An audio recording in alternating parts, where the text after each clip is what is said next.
Look at this split screen. On the left is a generic, low-effort response generated by standard prompting. The right is a highly tailored, precision-engineered output. The left side is a lifeless template you've seen 1,000 times. The right side is structurally controlled, highly relevant, and immediately actionable. These outputs were not written by two different tiers of artificial intelligence. They were generated by the exact same model. They were also given the exact same initial topic to work with. The massive variance in quality comes down to a single variable, the instruction architecture. Instruction architecture is the structural framework you use to interact with the model. It operates completely independently of the subject matter inside your prompt. This gap suggests that the quality of an AI's response is not a fixed measurement of its intelligence, but a result of how that intelligence is prompted to organize itself. This dynamic exposes what researchers refer to as the latent capability paradox. Modern language models already possess the internal neural weights required to generate a superior, optimal answer. The capability is already in the system. However, a standard single-pass instruction, a zero-shot prompt, mathematically fails to extract those optimal weights on the first try. It selects the most immediate, superficial associations available. To reach these deeper, more relevant neural pathways, we have to move past zero-shot extraction and into iterative refinement. By forcing the model to evaluate its own response multiple times, it must re-navigate its own latent space, bypassing shallow pathways to reach deeper logic. Prompt loop engineering provides the structural pathway required to target and retrieve these latent weights without retraining the model. To understand how to build this architecture, we look at the human pedagogical concept of draft refinement. When a student writes an essay and submits it, that raw first draft is almost always flawed. A teacher reads the draft, analyzes the logic, and marks specific flaws. Crucially, the teacher does not rewrite the document themselves. They provide targeted constraints. The student then executes a second phase, rewriting the draft based strictly on those specific constraints and marked errors. The student did not become instantly smarter between drafts. The feedback loop simply shifted their operational focus away from a blank page and onto the specific structural flaws. We can translate this exact cognitive analogy directly into LLM programmatic architecture. A single language model acts as both the student and the teacher, provided you programmatically segregate it into different operational states.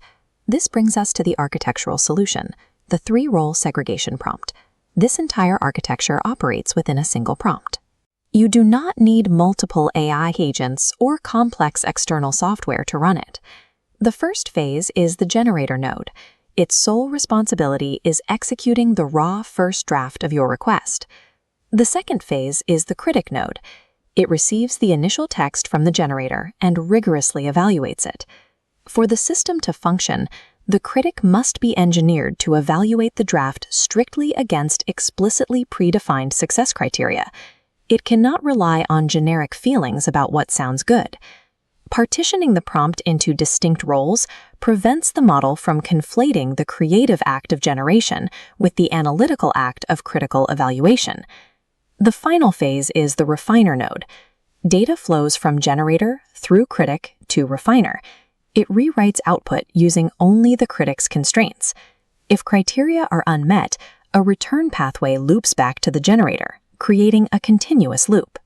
This programmatic cycling isolates the model's parameters, forcing the system to abandon its shallow zero-shot pathways. With every cycle, the loop forces the model to dig iteratively deeper into its latent evaluation weights to satisfy the constraints. By physically dictating the model's trajectory through multiple passes, this loop forces the system to function as an optimizer, refining its own logic until it hits the target. We can empirically validate this architecture using the self-refine paper published by Madan and colleagues at NeurIPS 2023. The researchers established a rigorous testing baseline, evaluating this specific architecture across GPT 3.5, Standard ChatGPT, and GPT-4. This data counter-displays the baseline improvement. Across all tested tasks, the architecture yielded an average performance increase of 20%. This 20% baseline was achieved entirely through prompt architecture. There was zero extra training data involved and no underlying model updates. The paper's most extreme anomaly emerged in their metric for dialogue generation quality. Looking at this visualization, the preference score for the standard model sat at 25%. Running the exact same model with the loop turned on drove the preference score to 74%. This empirical data proves that instruction architecture, not just model size, directly dictates the ceiling of AI performance. There is a critical negative constraint to this architecture. If you build the self-reflection loop incorrectly, the output mathematically degrades. This vulnerability is known in LLM behavior as the sycophancy trap. If you use unstructured, open-ended prompts for reflection, you trigger an agreeability bias. The AI simply complements its previous work rather than critiquing it. The research highlights the mathematical danger here. Unstructured self-reflection loops confirm their own flawed outputs 94% of the time. That 94% failure rate is exactly why the rigid, structured format of the three-role architecture is necessary. Simply asking an AI to check its work is a request. It is not system engineering. The strict segregation of roles within the loop is the non-negotiable framework required to bypass sycophancy and force the model to apply its latent analytical weights to the task. One prompt gives you a generic template. A loop architecture gives you a targeted strategy. Even when the topic is identical, the depth of the reasoning is not. This gap exists because most users rely on zero-shot prompting, blindly accepting the first draft a model produces without a secondary check. When that first draft is shallow, the common reaction is to blame the model's size or its training data, assuming the AI simply reached the limit of its intelligence. But the model is rarely the bottleneck. The ceiling is created by the instruction architecture, not the underlying neural network. Integrating a self-refinement step directly into the prompt bypasses this first draft limitation. You don't need external agents or custom API calls to achieve this. It's a matter of internal logic, not software integration.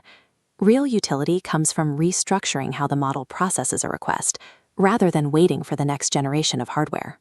In 2023, researchers at NeurIPS published Self-Refine, providing a statistical baseline for exactly how much performance is left on the table during a standard generation.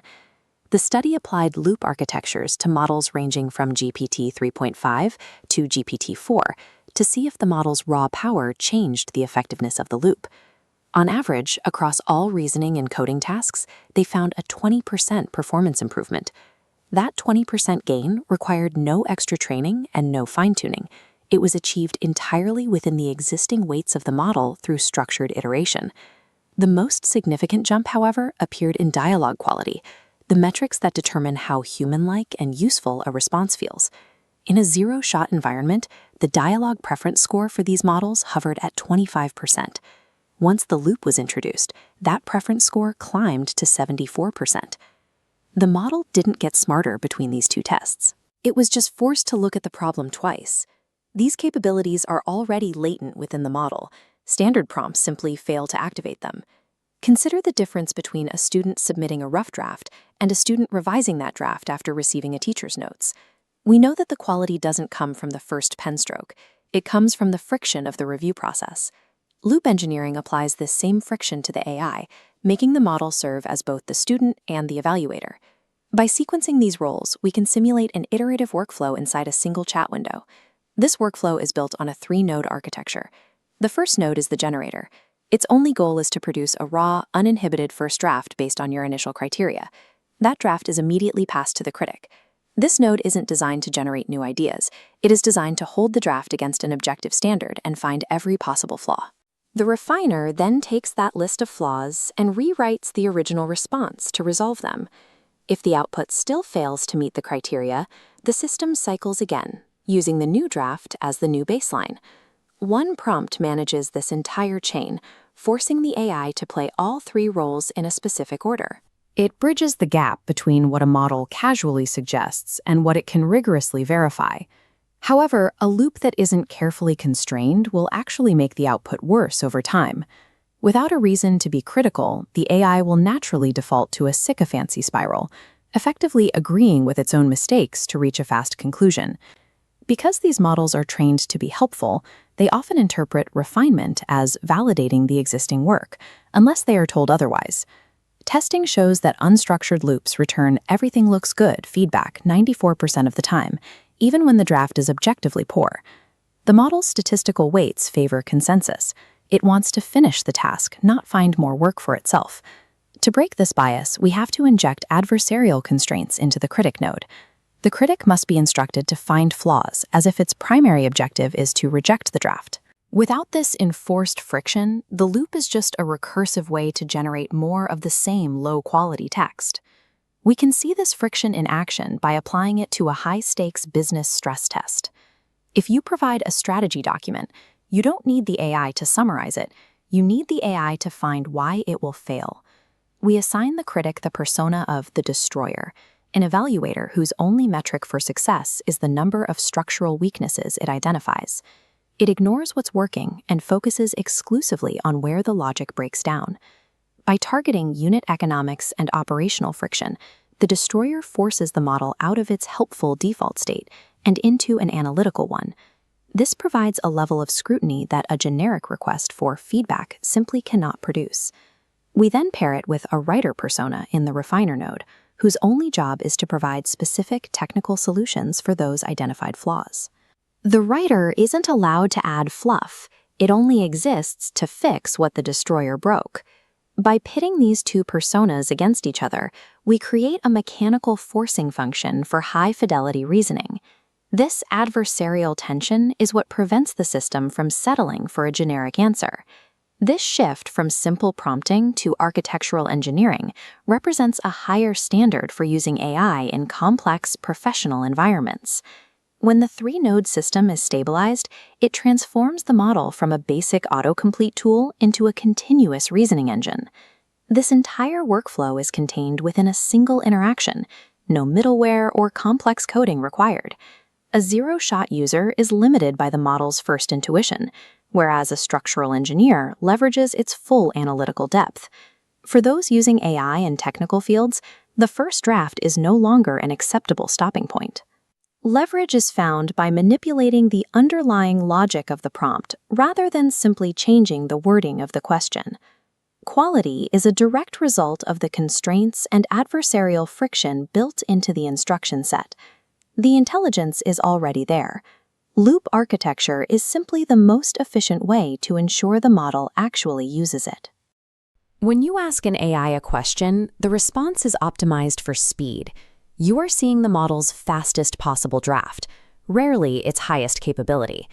We solve this using the master loop template. It is a specific instruction architecture that halts the process, forcing the model to critique and rewrite its work before you ever see it. Today, we are building that blueprint step by step. Once the structure is set, I will provide 5 specific adaptations you can copy and paste for your daily tasks. By shifting your role from a simple requester to a loop orchestrator, you transform the interaction from a basic search and response into a self-correcting refinement system. The architecture functions as a closed system. We map it out into 3 distinct interconnected zones: the generation zone in white, the critique zone in amber, and the refinement zone in cyan. The first section sets the persona, expert and critic. Round 1 generates the baseline. Round 2 names 3 specific weaknesses, forbidding generic feedback. Round 3 systematically fixes them. Round 4 scores the work, looping the refinement until your mathematical quality threshold is met. By embedding this grading threshold directly into the prompt, you move the burden of quality control from the human user back to the machine. Save or screenshot this architecture. This is the structural foundation for every loop we are about to run. To make this work, you only need to populate 4 variables: your expert, your task, your quality standard, and your numerical threshold. Because these variables are modular, this single template acts as the chassis for almost any complex cognitive task you assign. Here are 5 ways to apply it immediately. 1. The resume bullet loop. You paste in a weak achievement and let the system audit it. By combining a hiring coach persona with a metrics-based critique, the loop forces the AI to replace vague descriptions with measurable data. 2. The cold email loop. This is built for B2B outreach and partnerships. By assigning a skeptical executive as the critic, the draft is ruthlessly audited for fluff, ensuring the final version respects the recipient's time. 3. The social caption loop. This focuses on engagement and retention. The scroller test forces the AI to identify exactly where a reader would stop reading, then rebuilds the text to hold attention through the first 3 lines. Using an adversarial persona for all of your outbound communication completely eliminates the blind spots common in standard AI writing. 4. The business stress test. We use this for strategic logic. The VC destroyer persona identifies 5 specific failure points, ranging from market fit to unit economics. An engineer persona then takes those 5 failures and generates a functional fix for each. You receive the full intelligence of the debate. 5. The universal loop. This is the most versatile tool in the set. This prompt instructs the AI to build its own rubric for success before it even attempts a draft. It then iterates internally until that rubric is satisfied. Adding this text to the end of any prompt provides an immediate quality assurance upgrade for every interaction going forward. A 2023 Self-Refine study proved iterative loops yield a 20. Mastering instruction architecture is a permanent upgrade to your workflow. When the loop is correctly established, you stop chasing new models and start getting the best out of the one you have.